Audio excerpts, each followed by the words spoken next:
Hi all, my name is Kseniia Shumelchyk. I'm from Ukraine and I'm working as software developer at a biggest Ukrainian IT company called SoftServe. And in addition, I'm leading Women Tech Makers Ukraine and Google Developers Dnipropetrovsk communities. And today we will speak about iBeacons, about Android and Android Wear iBeacon development. But at first, I want to ask you, who is familiar with iBeacon technology? Good to go. So, actually, iBeacon is a protocol standardized by Apple company and introduced at WWDC conference 2 years ago. iBeacons uses Bluetooth Low Energy signal, which Android devices could detect starting from API level 18. And actually, beacons is a physical realization of the iBeacon protocol. There is a different vendors. For example, this is from Contact.io, it's Polish vendor, and this is a more cheaper Chinese analogous. And iBeacon works with Bluetooth Low Energy signal, and each time with some frequency, beacon broadcasts the data. And this data contains information that identify and selected beacon. And today we will talk about different Android implementations prior to Lollipop version and for Android version 5 and higher. We will learn how to perform background beacon scanning, how to choose between longer battery life and faster beacon detection. As well, we'll learn how to turn on your Android device into beacon emitter, and I will show you an demo application that use iBeacons on Android Wear. So at first, let's look into the internal beacon structure. Each beacon contains obviously Bluetooth Low Energy module, and among this module, it also contains a system on chip. This is a microprocessor and a small battery. This battery could be used from 1 and up to 3 years. So each beacon could work for a long time. And typical beacon usage is the following. We have several beacons that broadcast the signal.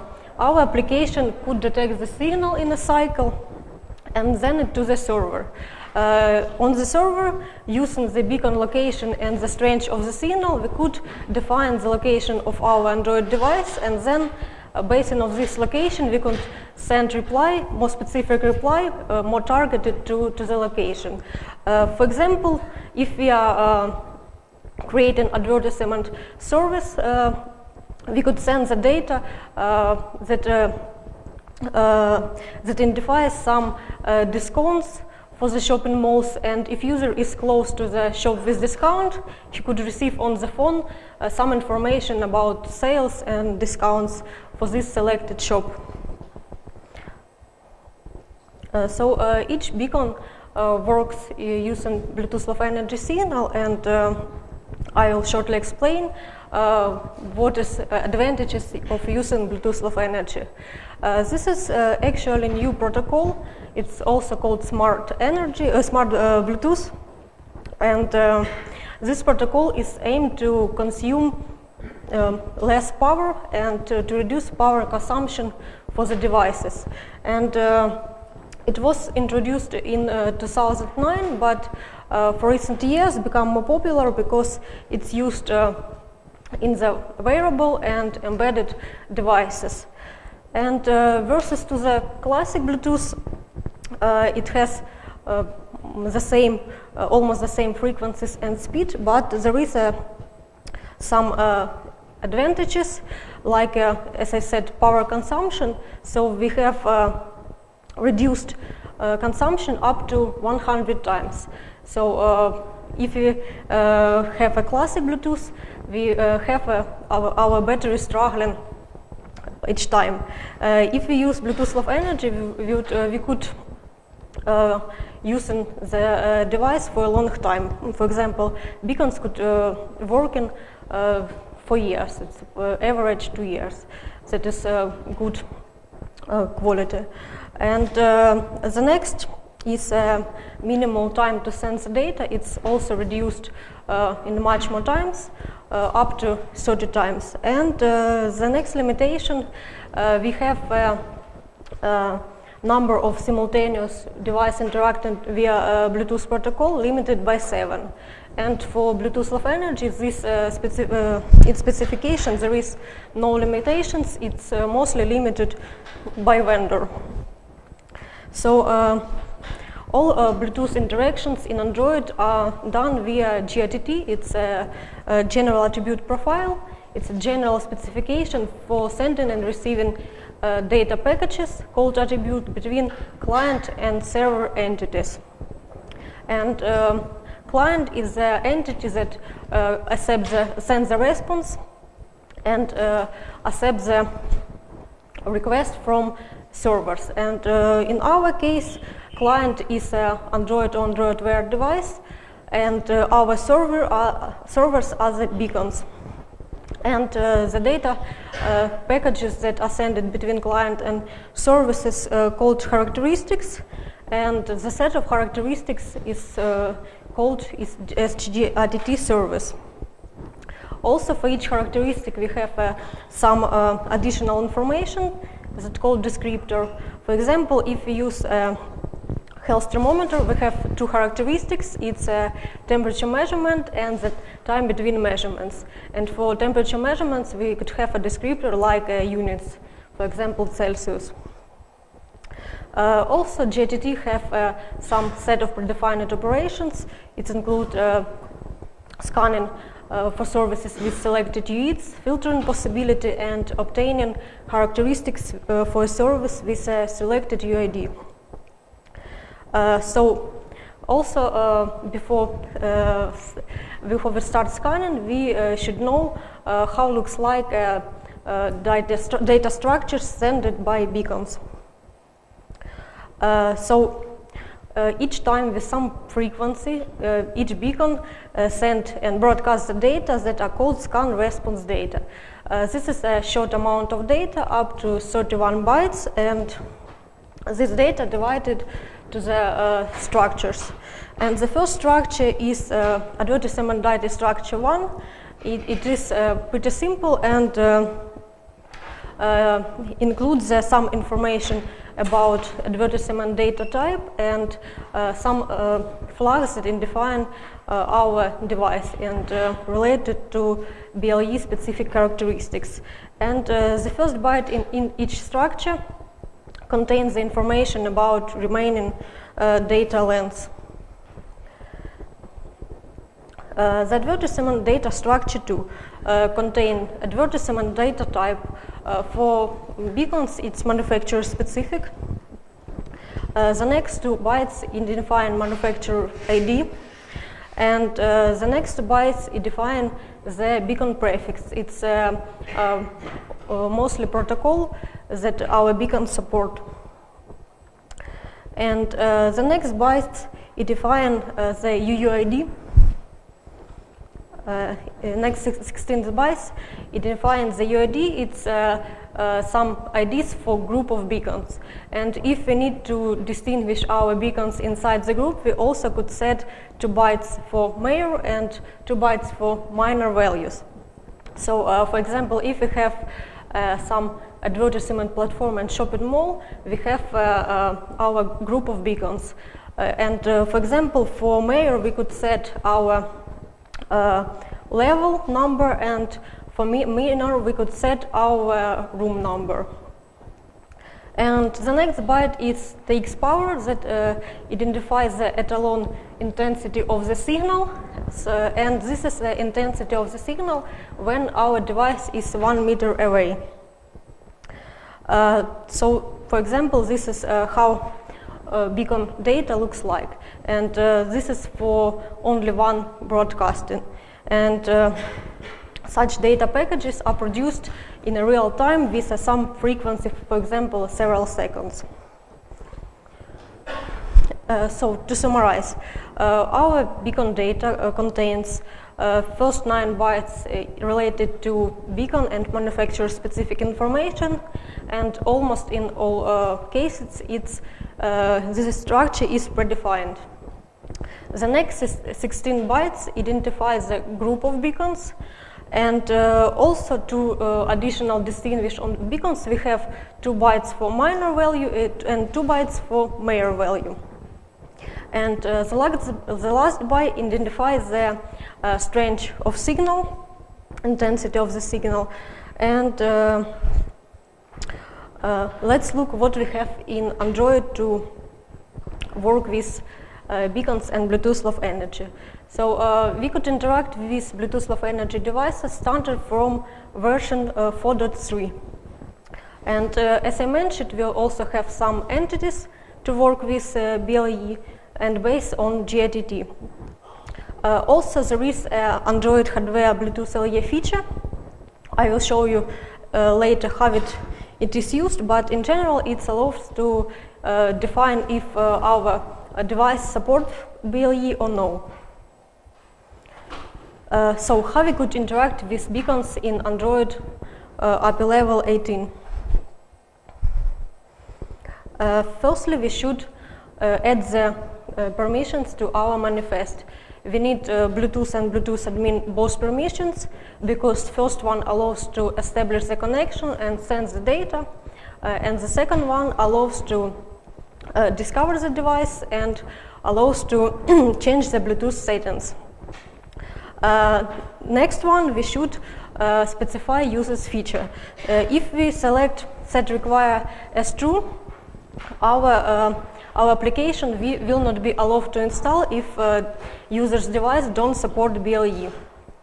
If we set the require as false, we should then manually check in our application the Bluetooth BLE functionality, and if this functionality is not supported by our hardware, we should disable it. So how we could perform the detection of the device? Firstly, all interactions with BLE are performed with Bluetooth adapter. To obtain the instance of Bluetooth adapter, we should firstly obtain Bluetooth manager from system service and then get the adapter. After that, we should be sure that Bluetooth is enabled. For this, you can see the piece of code, how it could be checked, and if Bluetooth is not enabled, we should enable it. Okay, then before the performing the scan, we should define the callback that has one overridden method, and this method is aimed to parse the response from the beacons in each time when we discovered the beacon. After we defined callback, we can scan, and just run start LE scan method with the defined callback. Let's look how we could detect the beacons for Android starting from version 5. Firstly, at the Google I/O 2014, there was introduced completely new API to work with BLE devices. This API allows more extensions to the scanning data, more extensions to the filtering possibility, and also allows to choose between 2 modes. The first mode is aimed to reduce power consumption, and the second mode allows to add more accuracy to our scanning. So you can see the comparison of the 2 modes. It was made for Nexus 5 device using Android 5.0. As you can see, we could reduce power consumption up to 2 times, but we have time between beacon detections for the low power mode as almost 4.5 seconds. This in some cases could be too big and could be not applicable. But in low latency mode, the time between scanning is 100 milliseconds, but we have our battery more struggling. So how we could perform beacon detection for Android 5 and higher? At first, we should define scan filter. This filter contains these two arrays. First array contains expected values like UUIDs, minor and major bytes, and manufacturer-specific data. And the second array contains mask, so we should define what bytes are valuable for us and what no. And after we defined our data, we can set a scan settings, and here we should put our scan mode. Then, as for Android 4.3, we have to define a callback that have one overridden method that aim to parse the data from the beacon. And after we defined all these parameters, we could start background scanning and pass defined parameters. Also in Android 5, announced the possibility to emit the beacon signal. So mainly for testing purposes, we could emit the beacon emitter. We can emit the beacon signal from our Android phone. And but this feature works only for the latest devices like Nexus 6, Nexus 9, and the new Samsung models. And also we could mock some different transmitters' power, and let's see how it looks like. So very similar as beacon scanning, for Android 5 we should define advertised data. It's mock data that we would be emitting like our beacon data. We should put the manufacturer data, beacon prefix, UUIDs, minor, major bytes, TX power here. And then we should set advertisement settings. These settings also contain scan mode and contain mocked TX power, so we could emit the data with some specific strength of signal.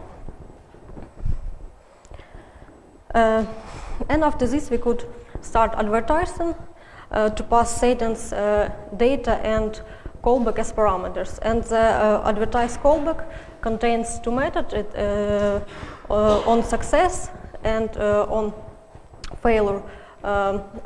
Here we could distinguish if our device allows emitting the BLE signal or no.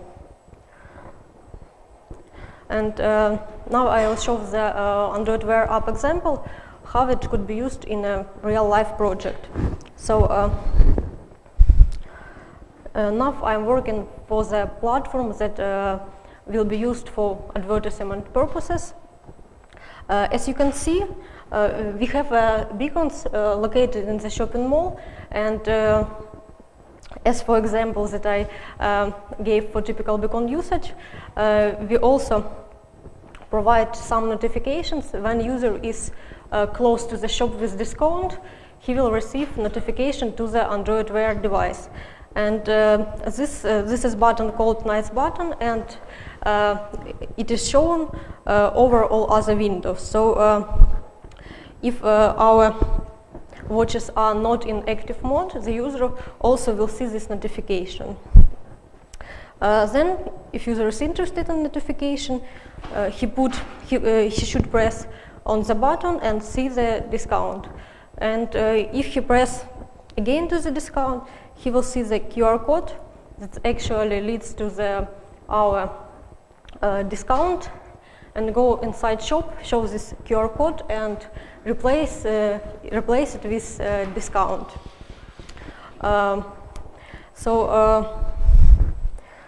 How it looks like on real device, and I also probably most of you know chat head button by Facebook that also are showing over the other windows, but this button is private, it's Facebook developments. I am going to publish this nice button soon as open source component. It will work for Android Wear as well for Android, and it's maybe a very suitable component for notifications from beacons and from other stuff. And let's see what is typical use cases for beacons in real life. It's probably more interesting parts for the people that are new to the beacons. So first case for runners. To avoid cheating, we could add the beacons to the points that is used for check-ins, like control points, and do the check-ins for runners automatically. This probably will be mostly used for long distances, but we also could use it on short tracks. The next one is for shopping malls. I think I have shown the example how it could be used, that provides more description, but also it could be used just for Android devices. The next case is for indoor navigation. For the recent time, indoor navigation at the big conferences become more and more popular. For example, here you could see the picture from Google I/O conference. There is more than 6,000 of people, 4 levels with different stands, presentations, and other stuff. And it's very hard to find some stands or some speakers, locations, and so on. And using indoor navigation, it could be performed via application. It would be useful for the attendees, and I think this is a good opportunity to use it in big conferences. The next case for museums. So now if you're going to the museum, you should buy audio guide, you should go to the some exponent, search the appropriate audio guide, but how it could be? We could install the application to your phone, and just when you're close to the selected exponent, the audio guide will be turned on automatically. The next case for clinics, for example, if you are going to the clinic and interested in some doctor, you could go close to his room and see the all information, like a working hours, reviews from other people, just on your phone. The next case is for automatically check-in and check-out at the hotels. In some cases, you are in a hurry, or some occasions depends on people, and if you do it automatically, it will be more handy probably.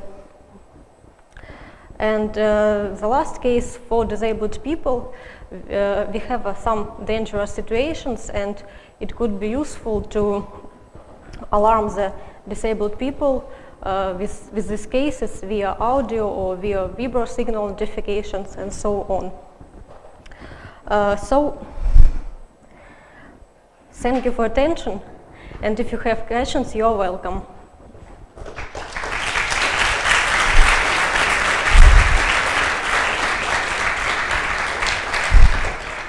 Also, please leave your feedback on joined-in.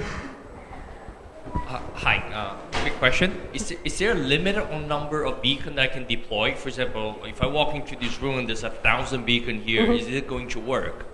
Yes. There is a limit, or like the number of beacon that can have, that a device can detect, that an Android phone can detect at a time? I guess no, but if you have a more specific selection, you could set a filter. Like if you have beacons from other companies, you could define manufacturer-specific data or groups of beacons by UUID and scan only your beacons. Okay, thank you. Do you think that You talk about indoor position. Indoor navigation. Navigation. Do you know if is planned to map the public store, for example, airport, station, commercial center, is mapped, for example, by Google or by anything else that has a public map of all beacons everywhere? You mean that for each vendor we will to make indoor navigation, you must have a map. You must yes. know that this beacon is in a specific yes, place. Yes. So actually, you have this information defined on the server side. So beacons are static, and they put on the stands, on something like this, on the walls, and our server knows each location of each beacon. We could define each beacon by UUID, mayor, and Meyer bytes. So each beacon have a specific and unique location and unique coordinates, and they are stored on server. And we have scan beacons, and for example have several beacons detected with some different range of signal. And using these several beacons and different range, we could triangulate these signals and locations.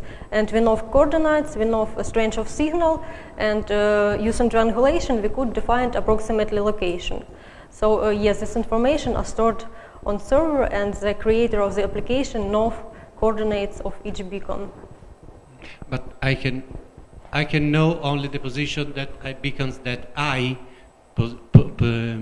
put in the store, but I don't know the position of the others beacons. Yes, but beacons of other people. The creator of application should know the location of beacons.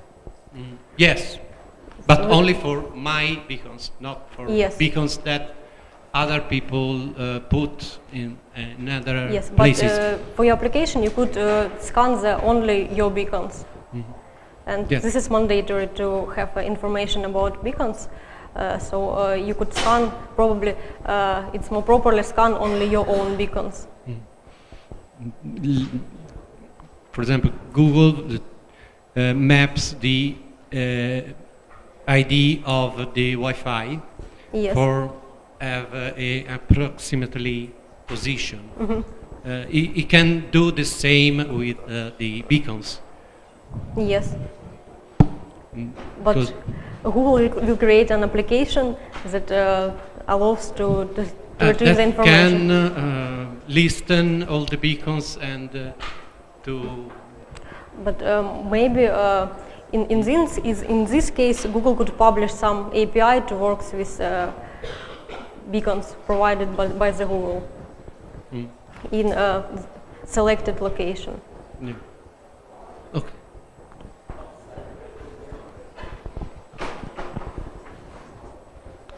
Question? More question? Hi. Hi. What is your perspective about this security aspect related to this application? Because theoretically, I could, spook a beacon of another yes. producer or provider. Security is more interesting aspect. So, for example, beacons are not recommended to usage if we have some doors opening by beacons, some actions that could disturb security, because as you could see, we could emit the beacon signal and mock all the UIDs, mock the other values of beacons. So actually it's recommended to use only for the cases that will not disturb security. So this case is real and we should remember about it. Thank you.